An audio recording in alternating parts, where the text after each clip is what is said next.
Welcome to Everyday AI. In this video, I will share you how to make Haleem, a tasty dish of Pakistan. In step 1, soak and boil grains. Soak wheat, barley, chana dal, masoor dal overnight. Boil until soft and mushy. Keep aside.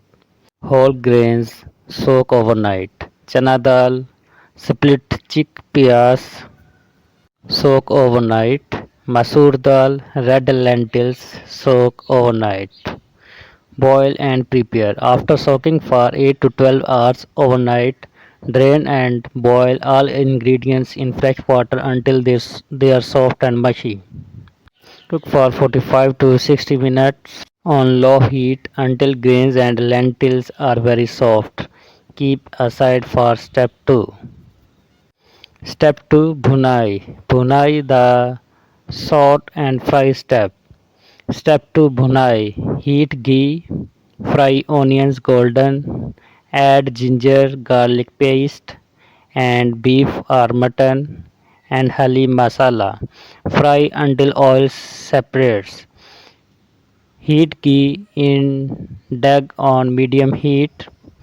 Fry onions golden. Cook until golden and crisp. Add ginger garlic paste. Saute 1 to 2 minutes until fragrant. Add meat and Haleem masala. Saute until separates.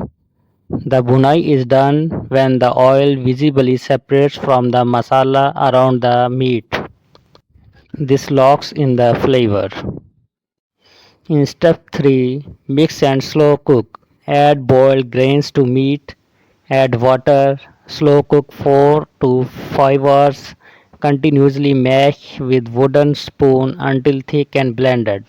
Slow cook time 4 to 5 hours. Low heat, uncovered pot. Stir regularly. Mash continuously. Mash until smooth and uniform. Thickens as it cooks. Blend grains and meat together. Add water as needed. Keep mixture moist. Add small amounts of hot water, avoiding burning at bottom. Result: thick, smooth, well blended halim, hearty and cohesive. In step 4, Bhagar and serve. Heat ghee with fried onions and chili. Pour tarka. Garnish with ginger, Julienne, green chilies, coriander, lemon, chaat masala. Serve hot with naan. How to bagar or tarka? Heat 2 to 3 tablespoon ghee in a small pan until hot. Add sliced fried onions plus dried chili. Sizzle until fragrant and crisp about 30 to 40 seconds. Pour the hot sizzling tarka over the halim evenly to infuse aroma. Garnish with ginger jolene, fresh green chilies, coriander, lemon wedges, and sprinkle chaat masala. Serve hot. Serve immediately with warm naan for best flavor. Thanks for watching. For more videos, please subscribe my channel Everyday AI.